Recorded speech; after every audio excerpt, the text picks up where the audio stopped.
itu singkatan dari Elastic Cloud Compute. Oke, nah EC2 di antaranya ada general purpose, terus compute optimize, memory optimize, accelerate computing, komputasi terakselerasi, dan storage optimize. Oke, ini berikut uraiannya. Yang pertama adalah general purpose instance atau instance tujuan umum.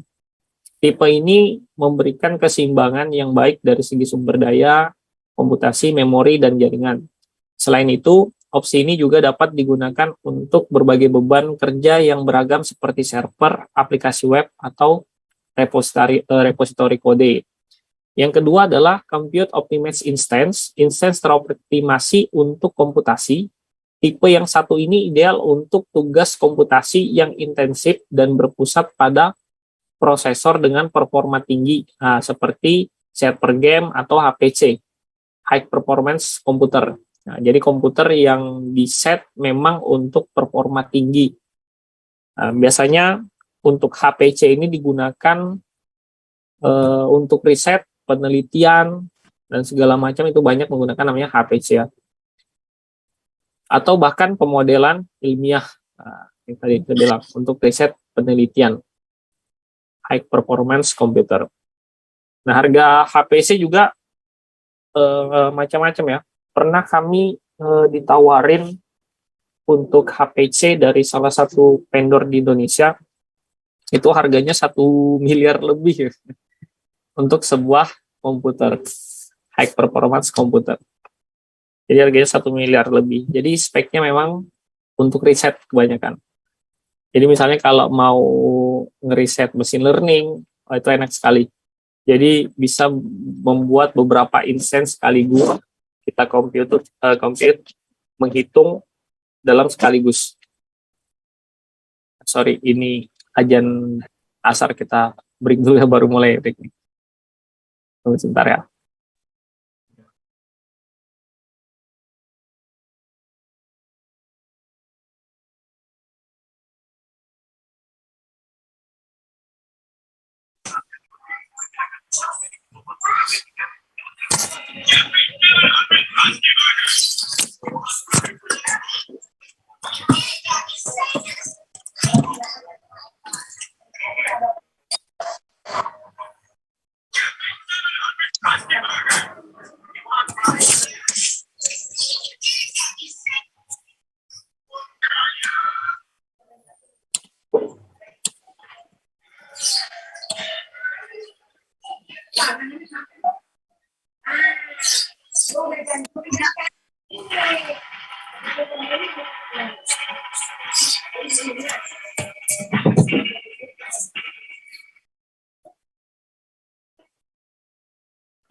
Oke, kita lanjut.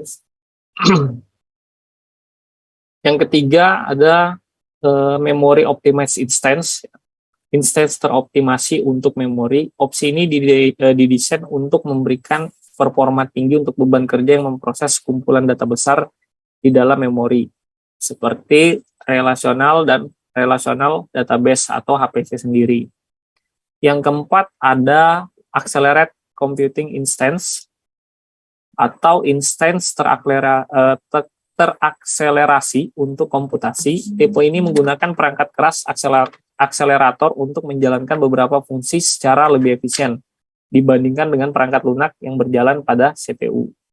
Contohnya adalah matching untuk pencocokan pola data. Terus yang terakhir, yang kelima adalah storage optimized instance. Instance teroptimasi untuk penyimpanan. Ya. Opsi ini didesain untuk beban kerja yang membutuhkan akses read bacanya, rate-nya untuk tulisnya yang tinggi, dan berurutan untuk kumpulan data yang besar di penyimpanan lokal. Nah, contoh beban kerja yang sesuai untuk tipe ini mencakup sistem file terdistribusi, ya, aplikasi data warehouse, ya, terus sistem OLTP, online transaction processing, berfrekuensi tinggi. Ini contohnya misalnya yang butuh akses cepat dan segala macam, yang hitnya itu dalam hitungan detik atau hitungan menit, punya banyak hit bersamaan, dan dia bisa membedakan siapa yang request dan siapa yang harus dikirimkan. Terus dalam komputasi, istilah input-output, ya, ini namanya IOPS, ya, input-output operation per second, adalah metrik yang mengukur kinerja perangkat penyimpanan.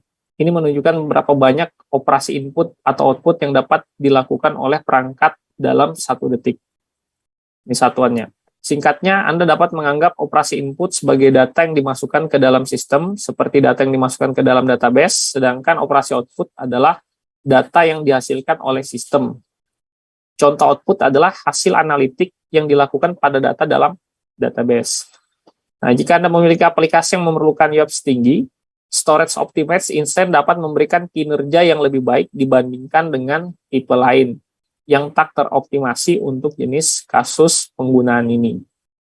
Nah, nanti ada beberapa kita coba kan ya. Nah, AWS memiliki beberapa pilihan penagihan. Nah, ini berkaitan pembayaran ya. Ada namanya on demand, ya, sesuai permintaan. Opsinya adalah yang paling dikenal, ya.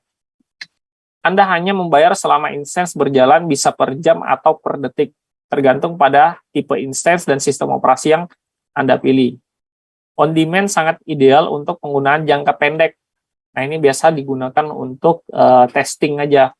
Misal kita mau nge-develop aplikasi sebelum masuk ke production, ya, tim DevOps-nya untuk mencoba dulu. Maka ini cocok menggunakan namanya on demand saja. Jadi hanya saat dipakai saja. Ya, sangat ideal untuk penggunaan jangka pendek, ya. Terus ada juga saving plans, rencana tabungan. Saving plans ini memungkinkan Anda mengurangi biaya komputasi dengan berkomitmen terhadap jumlah dolar per jam yang keluar dan penggunaan komputasi yang konsisten untuk jangka waktu 1 atau 3 tahun. Setiap penggunaan di luar itu akan dikenakan tarif on demand biasa. Oleh karena itu, model penetapan harga ini dapat memberikan penghematan hingga 72% pada penggunaan komputasi AWS Anda terlepas dari instant family, ukuran OS, terus tenansinya penyewaan atau region AWS.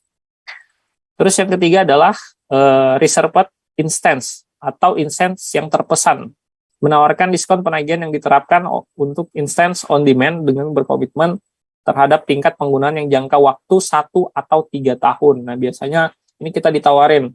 Kayak kita misalnya nge-develop aplikasi, terus kita register untuk domain sendiri, nanti dia akan mengeluarkan informasi penawaran. Misalnya, minimal itu biasanya 12 bulan tertulis, ya, berarti 1 tahun. Untuk penawaran 1 tahun, harganya sekian dolar misalnya. Nanti dia akan ngepaskan sama kemampuan kita. Misal katakanlah 1 bulan hanya mampu membayar maksimal di $200 saja. Nah, maka dia akan ngitungkan langsung instance apa yang dibutuhkan, yang bisa digunakan untuk $200 dalam 1 bulan. Ya. Jadi sangat-sangat mudah sekali. Opsi pembayaran di Server Instance, all upfront, ya, semua di muka, yaitu Anda membayarnya secara penuh saat Anda berkomitmen di awal nih. Atau parsial, ya, sebagian saja, di mana Anda membayar sebagian di awal. Atau tanpa uang muka, jalankan aja dulu, baru nanti dibayarkan. Ya. Biasanya keluar tagihan di akhir. Karena kayak tadi saya bilang, kita kemampuannya dalam 1 tahun misalnya $200 saja, misalnya dibagi dalam 1 bulan hanya berapa dolar yang bisa kita bayarkan. Nah, nanti setiap bulannya akan muncul tagihannya. Tergantung kapan kita mulai create instance-nya. Nah, biasanya ketika dalam 2 bulan tidak dilakukan pembayaran, instance kita akan disuspend. Jadi kita tidak bisa mengakses, yang hanya kita bisa akses saja itu hanya panel atau tampilan payment-nya saja, pembayaran. Kita disuruh untuk membayar dulu. Biasanya 2 bulan tuh. Tagihan pertama muncul, kita masih bisa gunakan. Tagihan kedua muncul lagi, kita tidak bayar, dikasih waktu tertentu, nanti disuspend. Nah, sampai maksimal di 150 hari. Ya, 150 hari kerja. Akan dihitung. Kalau misalnya, kalau hitungan matematika misalnya 30 hari dalam 1 bulan, berarti 150 hari adalah 5 bulan tagihan. Nah, ketika lewat dari 150 hari tadi, data kita yang ada di instance atau di server yang kita titipkan tadi akan dihapus, di-delete secara permanen. Nah, ini yang kacaunya. Ya. Kemarin kita ada dapat case juga, misalnya aplikasi yang kita develop, kita tidak gunakan, tapi lupa mematikan server yang kita request. Jadi dia jalan terus, muncul tagihan 1 bulan, 2 bulan, 3 bulan, sampai 5 bulan baru kita lihat, wah ternyata ada yang kita belum bayarkan nih selama 5 bulan. Ada notifikasi sampai 150 hari kerja, kalau misalnya tidak dibayarkan, maka data akan di-delete. Maka kemarin kita bayarkan langsung tuh.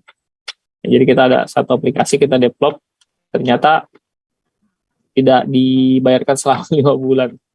Baru semalam kayaknya saya bayarkan. Itu sekitar berapa dolar ya? Hampir $1.000, 900 sekian dolar. Jadi kalau dirupiahkan lumayan. Sekitar 15 jutaan.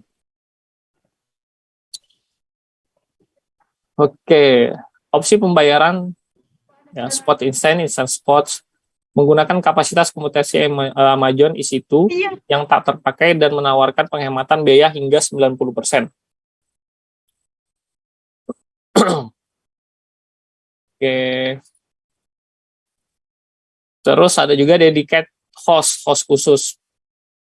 Merupakan server fisik dari kapasitas Amazon EC2 instance yang didedikasikan sepenuhnya untuk Anda gunakan. Opsi ini biasanya digunakan untuk memenuhi persyaratan ya, atau kepatuhan tertentu dan tidak ada orang lain yang akan berbagi sewa dari server fisik Anda ya.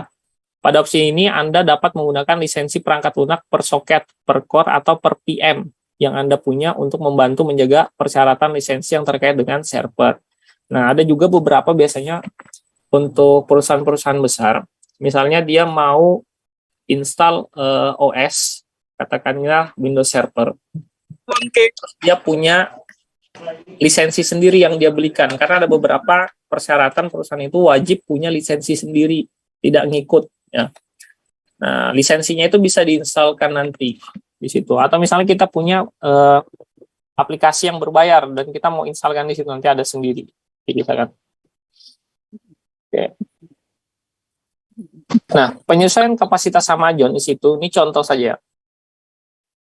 Jadi misalnya pada penggunaan Januari 100.000 pelanggan, terus naik 200.000 pelanggan, 200.000 pelanggan, terus 203.000, terus ada lonjakan nih dari 203.000 pelanggan naik di 583.000 pelanggan dan seterusnya. Nah, tanpa ada EC2, ya namanya juga tadi elastis ya, elastis plot. tanpa ada EC2, ini kita susah menentukan. Kalau kita misalnya pakai server on premise ya, server fisik yang kita install sendiri, maka kita menghitung duluan di awal. Oh, saya akan bisa memperkirakan nih dalam 6 bulan ke depan akan menimbulkan ribuan pengguna tambahan baru misalnya gitu. Maka saya akan nge-spare jumlah core prosesornya harus dilebihkan, RAM-nya saya harus lebihkan. Karena kalau tidak seperti itu, maka server akan down. Ya. Dengan ada situ ini dia akan mengepaskan sendiri berapa kebutuhannya. Nah, kalau on-premise tadi kita harus mengkalkulasi sendiri. Yang jadi masalah adalah kalau uang kita banyak nggak masalah. Kalau uangnya pas-pasan juga yang sulit. Kita beli nanti misalnya jumlah core-nya sampai 60 nih, 64 core prosesornya. Terus RAM-nya kita kasih sampai 120 GB kalau on-premise. Kalau ada uangnya bagus, nggak masalah. Digunakannya cuma sedikit, spare-nya masih banyak. Nah, tapi yang jadi buruknya adalah akan mubazir.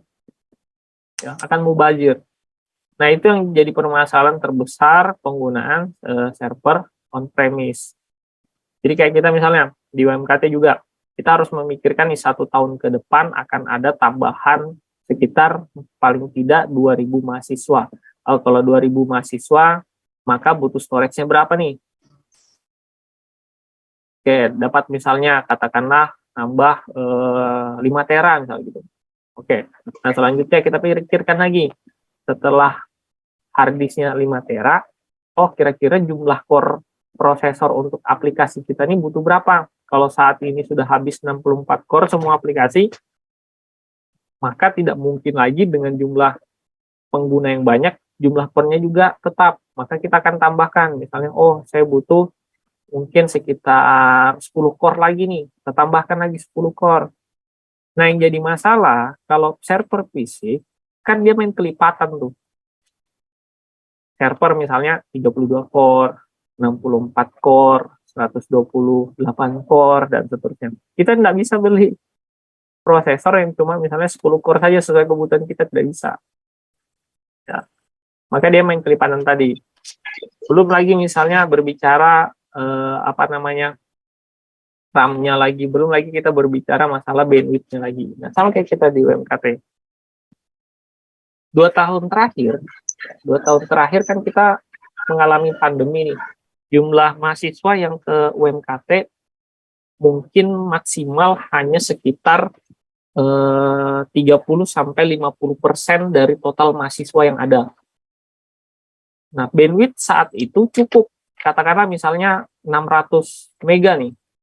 600 mega, oh cukup. Nah, setelah mulai perkuliahan offline ya, atau hybrid kita lakukan, terus nambah mahasiswa baru sekitar 2.500 tahun ini, itu bandwidth berasa langsung beratnya. Ya kalau yang ngerasa ke UMKT, hari-hari ke UMKT mulai berasa tuh. Kok akhir-akhir ini koneksi makin berat ya, makin lelet ya. Kalau dulu mau download streaming tuh gampang sekali. Sekarang makin beratnya. Karena apa? Lonjakan jumlah pengunjungnya tadi. Jumlah mahasiswa yang ada di kampus. Apalagi mahasiswa baru tuh. Mahasiswa semangatnya turun kuliah. Kalau kayak kalian kan males-males dah. Kalau disuruh pilih kuliah, Pak, offline apa online? Pasti lebih milih online. Nah, jadi seperti itu ya.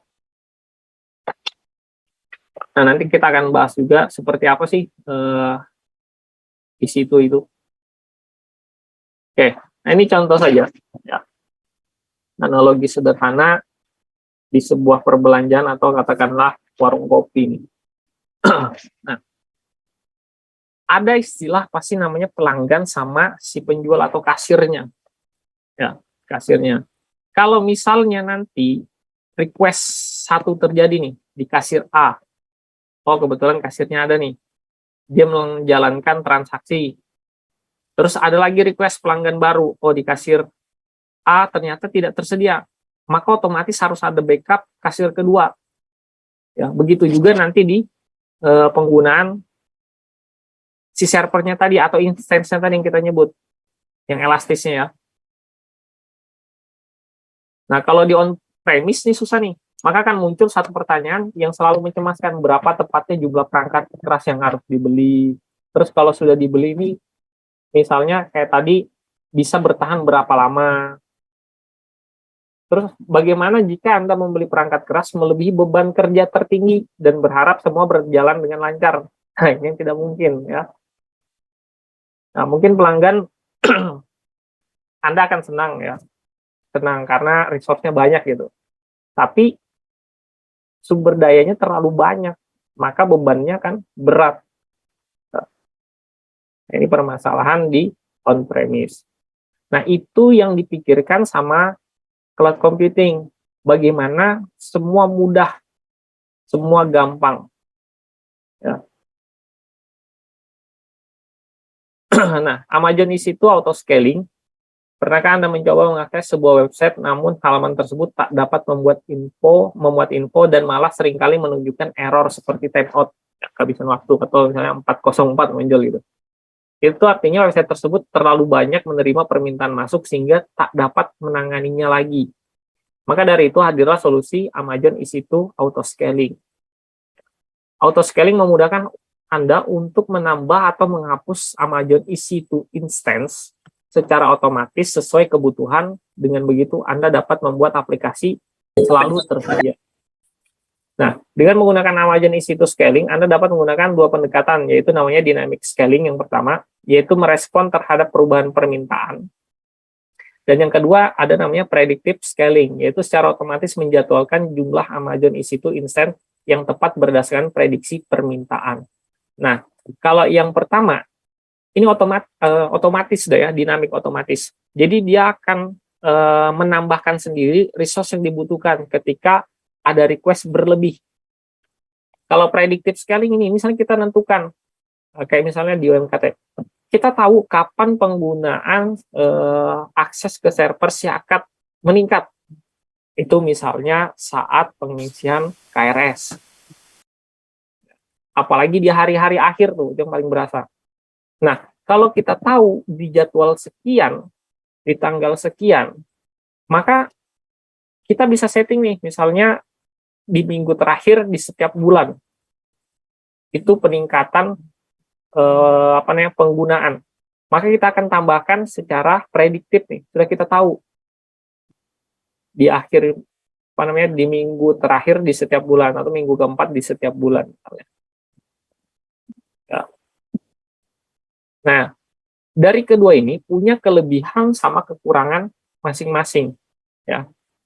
Kelebihan di dynamic scaling ini, dia otomatis kita tidak perlu pikirkan lagi. Cuma kekurangannya adalah kita tidak tahu berapa nanti biayanya yang ditimbulkan hasil dari dynamic scaling tadi. Kalau predictive scaling, kita sudah tahu.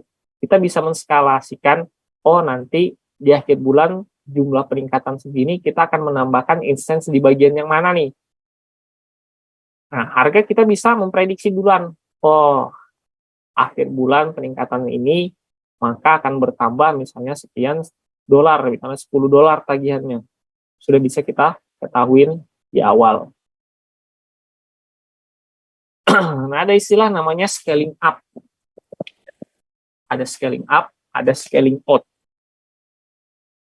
Scaling up artinya menambahkan lebih banyak daya pada mesin yang sedang berjalan. Saat pelanggan kedai kopi, ini contohnya, kedai kopi tadi, Anda semakin besar. Instan kasir yang menjadi lebih besar bukanlah solusinya, karena kasir tetap tidak dapat menerima pesanan pelanggan dengan lebih cepat, karena terkadang kecepatan menerima pesanan itu tergantung pada pelanggan, bukan si kasir sendiri.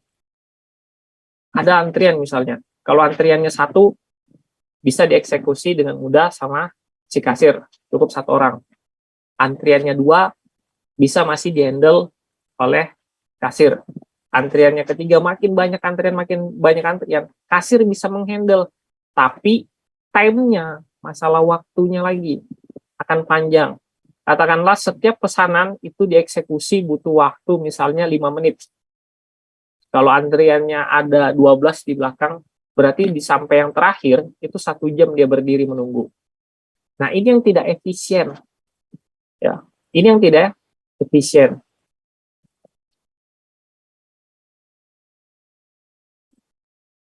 Terus ada namanya scaling out. Ya.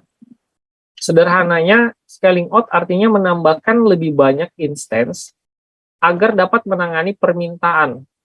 Coba perhatikan gambar di atas ini. Ya.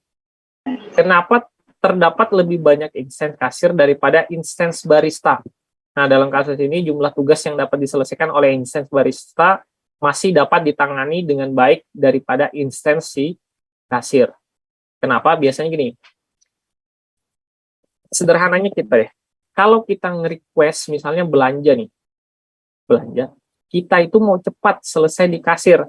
Setelah itu kita bisa duduk. Barista menyediakan kopinya. Ketika sudah selesai, barista menyediakan, dipanggil. Oh, nama si A dipanggil nih. Pesanannya ini diberikan. Nah, tapi apakah ini bisa efisien juga dengan scaling out? Ya, belum tentu. Berarti kita menambahkan resource lebih juga nih kepada si kasirnya. Tapi itu tidak masalah ya. Karena yang dipikirkan adalah bagaimana semua pemrosesan itu dijalankan dengan cepat. Nah, ada istilah lain yang sering digunakan di cloud computing, namanya vertical scaling sama horizontal scaling. Nah, vertikal dan horizontal. Vertical scaling nih contohnya, sistem expand horizontal. Kalau di vertical scaling, sistem expand vertikal. Kalau di vertical scaling, more resource are add to existing system. Sedangkan horizontal scaling, more server rack, menambahkan server rack baru di existing system atau sistem yang sudah tersedia. Nah, ini yang sulit. Ya. Horizontal scaling, ini biasanya disebut dengan server on-premise tadi, atau server fisik yang kita install sendiri. Kalau ingin menambahkan resource baru, apa yang kita lakukan? Kita membeli perangkat baru, kita instalkan, kita pasang, kita config sesuai kebutuhan. Ya. Kalau vertical scaling, ini menambahkan ke samping aja, tinggal klik nambah instance baru. Oh, kita pilih OS-nya misalnya Linux ini dengan mudah. Dibilang di sini apa? Easy to implement and takes less time. Sangat mudah diimplementasikan dan membutuhkan waktu yang sangat sedikit. Kalau horizontal scaling, difficult to implement and involves more configuration and time. Sangat susah diimplementasikan dan menggunakan waktu yang lama ya. Konfigurasi yang baru, disesuaikan lagi, butuh waktu, dan seterusnya. Terus vertical scaling, cost effective as only new resource are added. Horizontal scaling, new server rack involve hard cost. Jadi costnya sangat besar sekali. Kita sediakan si servernya, kita sediakan racknya, dan seterusnya. Ya. Nah, ini kelebihan dari vertical scaling. Ya. Kalau saya ulang, kalau vertical scaling, ini yang digunakan oleh cloud. Horizontal scaling ini yang digunakan oleh on-premise server. Jadi semua ada kekurangan, semua ada kelebihan. Ya. Vertical scaling punya kelebihan itu easy ya, sangat mudah. Kekurangannya adalah kita tidak memegang atau bukan kita pemilik perangkatnya. Jadi kita hanya kepada sisi software-nya saja atau database-nya saja. Kalau horizontal scaling, jelas, fisik kita yang punya, hardware kita yang punya, software kita yang pegang, database kita yang pegang langsung. Jadi punya kekurangan sama kelebihan masing-masing. Auto scaling group. Ya. Di cloud, komputasi adalah sumber daya yang terprogram sehingga Anda dapat mengambil pendekatan yang lebih fleksibel untuk masalah scaling atau penyesuaian kapasitas. Untuk melakukan scaling, kita perlu mengkonfigurasi ukuran, dari auto scaling group ya, grup auto scaling, kumpulan Amazon EC2 instance untuk tujuan scaling dan manajemen secara otomatis. Berbagai jenis konfigurasi seperti minimum capacity atau kapasitas minimumnya, terus kapasitas yang diinginkan, dan kapasitas maksimal yang kita mau. Ya, jadi auto scaling.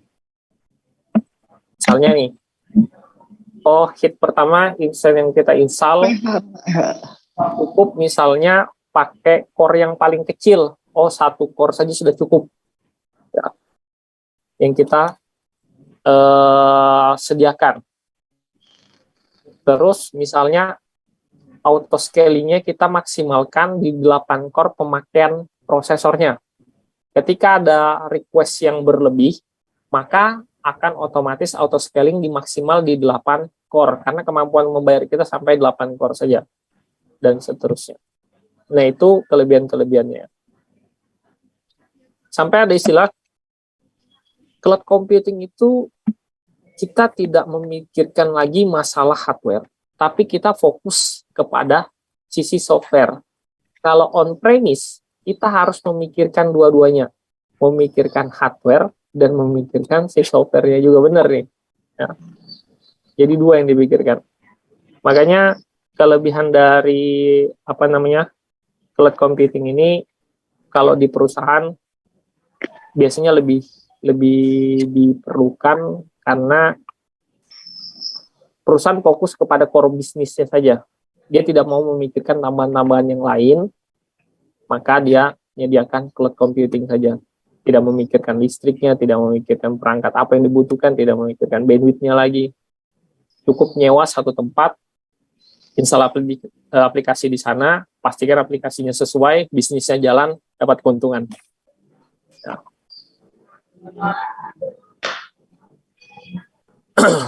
Oke, nah ini yang tadi minimum capacity, terus desert capacity dan maksimum. Kalau minimum itu yang di awal.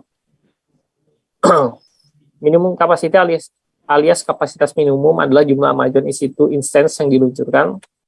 Segera setelah Anda membuat auto scaling group, ambil contoh kita menentukan minimumnya 1. Ini berarti setidaknya harus ada 1 Amazon EC2 instance yang berjalan setiap saat. Desert capacity, selain itu Anda dapat mengisi desert capacity-nya dengan 2 Amazon EC2 instance, meskipun aplikasi Anda hanya memerlukan minimal 1 instance untuk dijalankan. Sedangkan maksimum capacity, konfigurasi ketiga, yang dapat Anda atur adalah maksimumnya. Misalnya Anda dapat mengkonfigurasi auto scaling group untuk menyesuaikan dengan permintaan yang melonjak, namun maksimum hanya untuk 4 Amazon EC2 saja. Ya. Terus Elastic Load Balancing atau ELB ya. AWS memiliki layanan load balancer yang berkinerja tinggi, hemat biaya, highly available, sangat tersedia gitu. Mudah tersedia maksudnya, dan dapat diskalakan secara otomatis. Tak usah Anda menginstal, mengelola, memperbarui melalui scaling. Menangani kegagalan dan ketersediaan layanan AWS yang mengurus itu semua. Nah, perkenalkan namanya ELB atau Elastic Load Balancing, yaitu layanan AWS yang secara otomatis mendistribusikan traffic aplikasi yang masuk ke berbagai sumber daya, seperti Amazon EC2 Instance. Nah, kalau on-premise, load balancing ini sangat-sangat kita perhatikan, ya. Kita perhatikan. Nah, load balancer ini gunanya adalah mengatur semua traffic yang masuk atau traffic yang lewat. Itu gunanya load balancer. Nah, nanti saya contohkan di gambar ya. Elastic Load Balancing merupakan salah satu layanan terkelola pertama yang akan kita telah dalam kelas ini. Layanan ini dirancang untuk mengatasi undifferent heavy lifting telah kita bahas di modul 1 dari load balancing. Sebagai permulaan, Elastic Load Balancing adalah regional construct Konstruksi regional ini berarti ELB berjalan di tingkat region, bukan pada individu EC2 instance, sehingga membuatnya highly available secara otomatis. Nah, ini contoh dari ELB-nya. Oke, ini katakanlah si klien atau request-nya ada 4, 1, 2, 3, 4. Production-nya cuma ada 3 EC2 instance. Ketika request dilakukan, request pertama dilakukan misalnya di EC2 1, terus dilakukan di EC2 2, dilakukan lagi di EC2 3, terus dari klien keduanya lakukan lagi request EC2 1 dan seterusnya. Nah, kalau tanpa ada ELB, kita yang mengatur di awal di sini. Kita yang mengatur di awal di sini. Oh, proses pertama tanpa ada load balancer, kita ngatur. Traffic pertama kita lakukan, kita lewatkan di EC2 1 saja terus. Kalau sudah maksimalnya dia, maka kita akan pindahkan ke EC2 yang kedua. Kalau sudah penuh lagi yang kedua, baru kita pindahkan yang ketiga. Ini kalau tanpa load balancer. Kita menghitung atau mengkalkulasi, mengaturnya satu-satu. Dan ada yang kita tidak mikirkan lagi itu tadi. Itu fungsi LB tadi di sini. Ya, load balancing. Jadi dia diskalakan secara otomatis, bisa mengetahui kapan ada traffic tinggi, harus melalui yang mana. Dia akan menghitung misalnya di situ yang resource-nya ringan yang mana. Resource dari situ yang pertama, dia larikan ke sini. Nah, ini nanti akan kelihatan misalnya prosesannya itu seolah-olah ringan saja. Itu seolah-olah hanya ada satu server, padahal kita lebih dari satu server.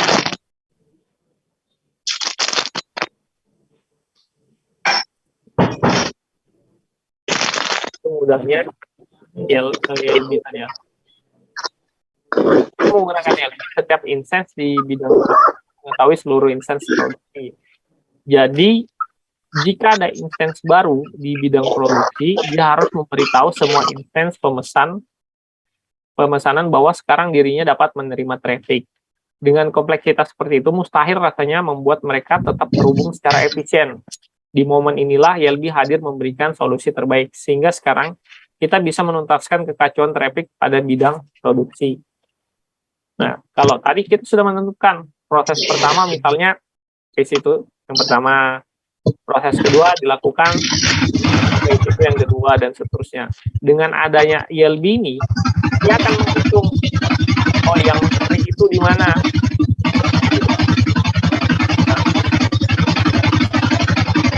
Halo.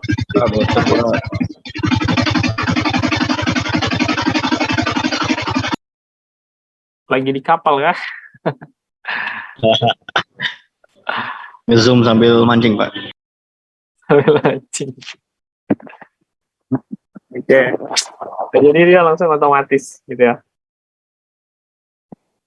Jadi dia akan menghitung, yang mana dari ketiga ini yang kurang. Yang mana yang resource-nya ini masih banyak. Maka dia arahkan ke sana. Ini Ya, ELB untuk traffic arsitektur AWS, ELB bersifat regional. Ini membuat setiap instance di bidang pemesanan dapat menggunakan satu URL saja, dan ELB pun akan mengarahkan ke instance produksi yang memiliki permintaan paling sedikit. Lantas bagaimana jika ada instance baru di bidang produksi? Mudah. Instance tersebut cukup memberitahu ELB bahwa dirinya siap menerima traffic. Nah, jadi dia sudah komunikasi duluan otomatis. Instance di bidang pemesanan tak perlu tahu dan tak akan peduli ada berapa banyak instance yang berjalan di bidang produksi. Sekali lagi, inilah yang dinamakan decouple arsitektur atau arsitektur yang terpisah.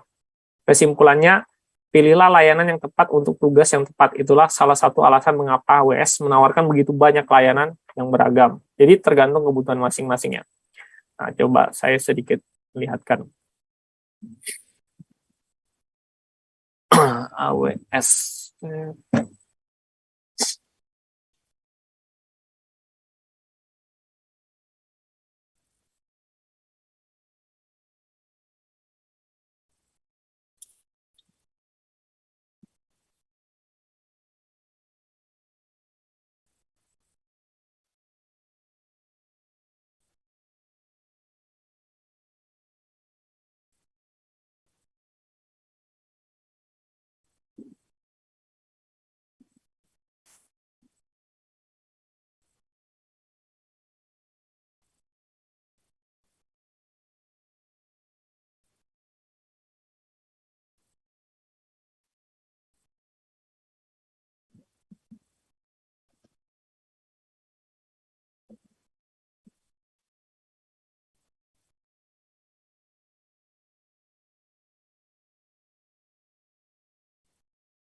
Oke. Nah, ini contoh tampilan dari AWS Console ya. Ada istilah namanya ini VPC, Virtual Private Computer, terus yang isi itu tadi yang kita bahas. Misalnya di sini saya pakai punya Singapura, jadi kita bisa pilih region yang mana. Setiap region ini punya harga yang berbeda-beda ya.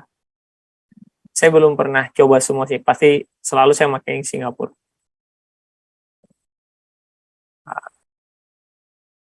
Tergantung nanti di mana pengguna kita banyaknya. Nah, ini kata trainer saya itu kalau ngomong, tergantung di mana pengguna kita banyaknya. Nah, di Asia untuk Jakarta pun ada nih.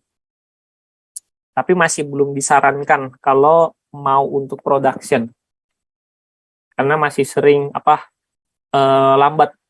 Karena traffic internasional untuk Indonesia itu masih jauh lebih kecil.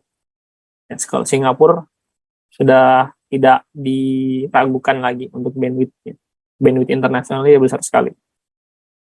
Jadi kalau untuk production pasti diarahkan kita ke Singapura. Nah, ini isinya.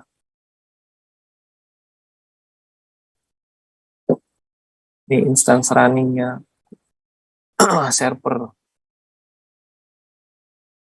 Nah, terus kita harus belajar juga IP address nih. Ini IP address saya misalnya, IP publiknya 18.139.198.176.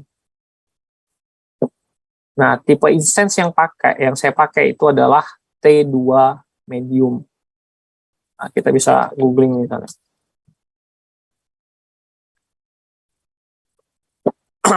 Tipe instance di AWS.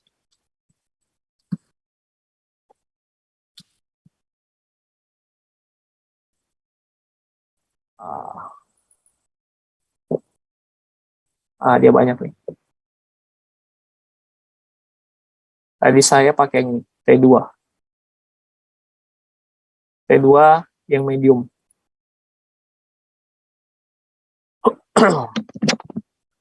Kalau T2 medium berarti virtual CPU-nya nanti pakai 2 core.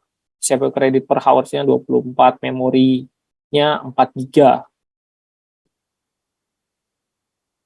Nah, ini macam-macam.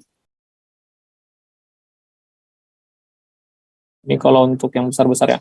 Kita bisa juga request untuk storage-nya sendiri. Jadi kalau di AWS kita bisa setting misalnya OS kita dengan kapasitas besar, aplikasi dan database jadi satu di situ.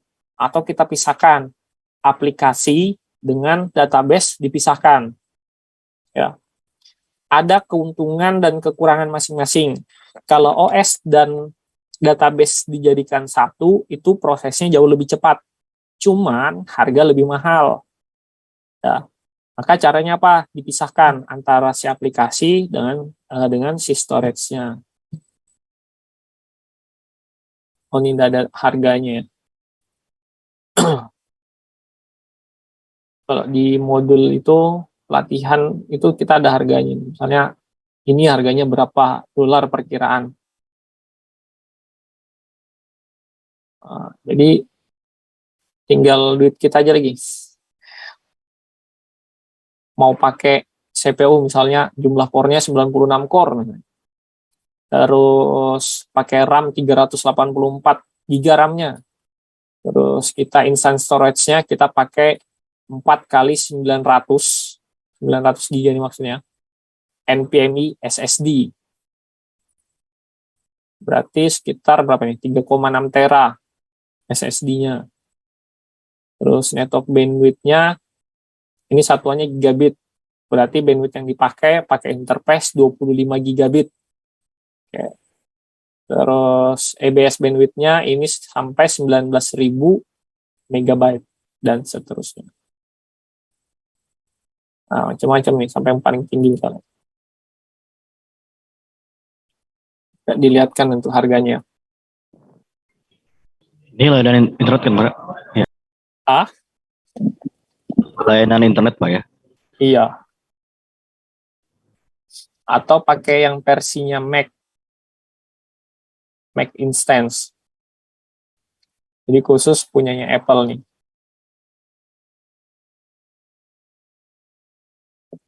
Dan seterusnya. Jadi banyak sekali ya. Terus Kalau dalam kasus UMKT sendiri dia pakai AWS juga Pak ya. kalau UMKT kita belum pindahkan ke AWS karena kemarin lagi baru beli server jadi duitnya lari ke sana, maka fokus di on premise masih. Cuma bertahap kita akan coba larikan juga ke AWS untuk data-data backup penting. Mungkin nanti adalah database kayak Siakat kita dan seterusnya itu dipindahkan ke AWS. Nah, untuk yang saat ini kita masih setting backupnya otomatis juga, tapi servernya masih di UMKT juga, ini yang jadi masalah. Karena kita atur setiap minggu melakukan backup. Yang server di gedung E itu Pak ya. Iya, server di gedung E itu. Kan saya mikir kan kalau mahasiswa UMKT makin banyak kayak servernya bakal Benar.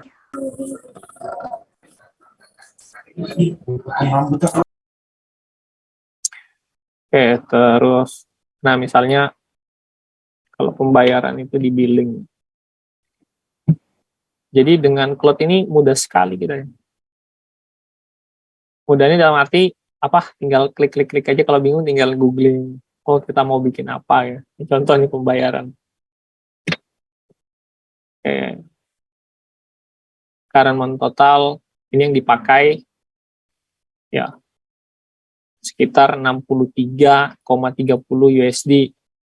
Perkiraannya untuk akhir bulan nanti saya akan pakai sekitar 148 USD nih. 148,37 dolar. jutaan Pak ya. Dolar ya, jutaan ya. Hampir 3 juta ya. Yes, kalau misalnya kurs dolar 15.000 misalnya. Berapa itu? 3 juta. Berarti Pak sebenarnya lebih murah cloud computing. Maksudnya lebih murah nyetor data di cloud atau di server pribadi? Kalau saya begini mikirnya, tergantung kebutuhannya ya. Kalau misalnya kebutuhannya itu produksinya nggak begitu banyak, server pribadi atau on premise, oke, lebih murah. Cuma yang jadi masalah biaya di awal yang mahal kalau on premise. Servernya mikirkan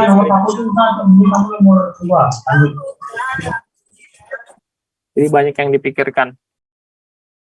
Kalau cloud kita tidak mikirkan listrik, kita tidak mikirkan dia mati lampu atau tidak gitu. Ya ini ya, akhirnya mati lampu Pak ya. UMKT. Berarti untuk sekelas instansi pendidikan kayak UMKT memang kayaknya lebih optimal pakai cloud Pak ya. Iya, saya setuju. Karena listrik di Samarinda udah stabil kan. Iya sih Pak. Samarinda kalau di Jawa, ya kota-kota besar di Jakarta, mati lampu 1 jam aja sudah rame tuh. Media sosialnya, wah mati lampu gini. Nah, kita orang Kalimantan mati 1 jam tuh kayak nggak ada masalah, sudah sering. Kalau mati sejam aja tuh kayak bentar Pak ya. Iya. Kalau di Jawa sudah teriak-teriak dah. Karena kerugiannya banyak kan. Nah, contoh lagi kasus nih baru kemarin di UMKT, kan waktu pembangunan gedung F itu yang baru yang dipakai sekarang ini kan penambahan daya listrik ya, gardu listrik, karena gardu listrik yang di bawah tidak cukup lagi untuk mengcover gedung F. Karena kemarin kita nge-request, saya lupa berapa KPA itu kita butuhkan karena ada teknik mesin tuh. Ini kan besar-besar. Terus teknik sipil juga punya besar-besar. Terus kita prodi TI sendiri, komputernya di bawah itu sekitar 77. Rata-rata penggunaan listrik itu power supply kan 300 sampai 400 watt tuh. Biasanya tapi tarikan pertamanya saja, waktu pertamanya lah. Nanti idle-nya itu mungkin sekitar 100 sampai 200 watt setiap komputer, kalikan 77, nah sudah berapa ribu tuh. Ya kan? Makanya butuh daya besar, dipasanglah gardu. Nah, kasus kemarin itu apa? Kabel listrik yang bawa tanahnya, yang gardunya menuju ke gedung F, kayaknya kena ini apa? Eskavator loh. Karena galian untuk buangan sampah dan limbah-limbah pembangunan gedung G. Karena kabelnya sedikit terputus, maka gedung F mati, di backup sama genset. Nah, sekarang pertanyaannya adalah seberapa tahan gensetnya? Hari pertama waktu mati, itu jam 7 malam, apa jam 8 malam, jam 8 kurang 15 itu semua teknisi apa segala macam ke gedung F tuh ngeraji ya, ngeraji yang ngasih tahu cepat matikan apa listriknya, lampunya, AC-nya karena mau dimatikan gensetnya. Gensetnya sudah tidak tahan, ngasap dah. Nah, untung saja server masih di gedung E. Kalau misalnya servernya ada di gedung F, selesai. Itu UMKT tidak bisa kerja. Oh iya sih Pak. Sikat kan pakai gedung apa? Sikat Server di di F. situ. Iya. Ya. Nggak usah sikat deh, email. Ya, email nggak bisa kalian apa namanya gunakan karena server login untuk SSO-nya juga ada di UMKT. Wah ini lumayan masalah Pak ya. Kalau misalnya mati Pak ya. Lumayan masalah banget. Masalah banget ya. Kayak itu tuh kasusnya baru-baru aja kan Pak. Soalnya saya lihat gensetnya nyala terus ya Pak. Iya, baru sekitar berapa hari yang lalu.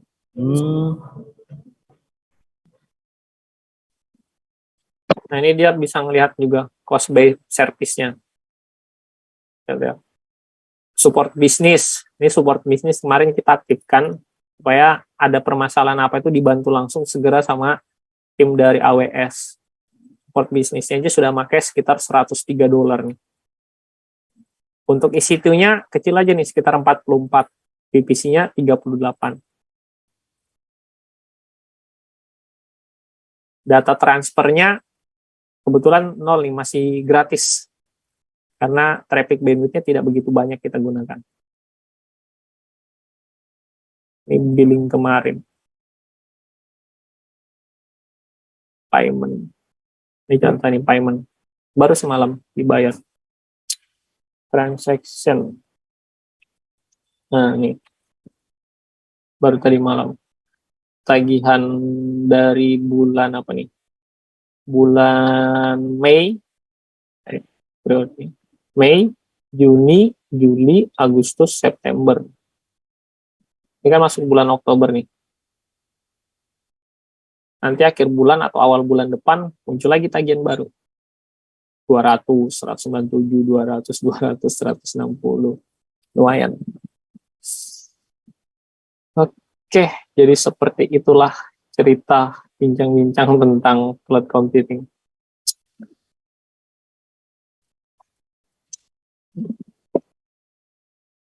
Oke, hari ini ada berapa? 61 mahasiswa yang join ya.